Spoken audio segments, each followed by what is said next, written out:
স্বপ্নে দেখলেন হাসান বসরি নিজে। হযরত হাসান বসরি রাহমাতুল্লাহি আলাইহি নিজে স্বপ্নে দেখেন আল্লাহ একটা মেয়েকে জান্নাতের স্বর্ণের চেয়ারের ভিতরে চেয়ারের মধ্যে বসা, একটা আমি জান্নাতের স্বর্ণের চেয়ারের মধ্যে বসা। হাসান বসরি মেয়েদের দিকে তাকায় না, মেয়েটা তাকায় তাকায় ডাকতেছে, আমার আল্লাহর ওলি হাসান বসরি, আপনি কি আমাকে চিনেন? কয় না, চিনি না। আমি হইলাম ওই মহিলার মেয়ে, যে মহিলাটা আপনার দরবারে এসেছিল তার মেয়ের কবরের অবস্থা জানার জন্য।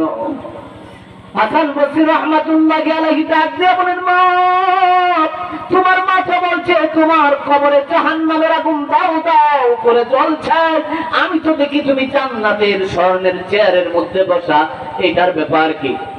ওই ঠিকই আছে, আমি জাহান্নামে ছিলাম।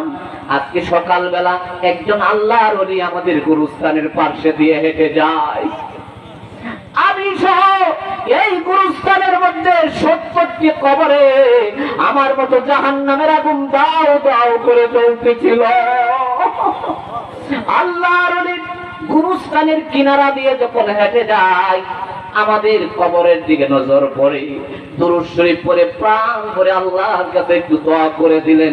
আল্লাহর ওলির দর বদলতে আল্লাহ তাআলা আমি সহ 70 জনের কবরের আযাব বন্ধ করে সবাইকে আল্লাহ জান্নাত দান করেছেন। জোরে বলেন সুবহানাল্লাহ।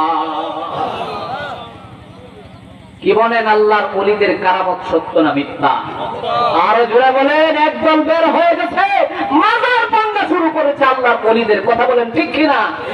মাজার তো ভাঙবে ওইগুলি যেগুলি বন্দরা নির্মাণ করেছে। কথা বলেন ঠিক কিনা? হক্কানি আল্লাহর ওলিদের মাজার ভাঙার পক্ষে আপনারা পক্ষে? যেখানে জিয়ারত করলে দিলের তামান্না, দিলের প্রশান্তি আসে। কথা বলেন ঠিক কিনা? এজন্য সতর্ক থাকবে।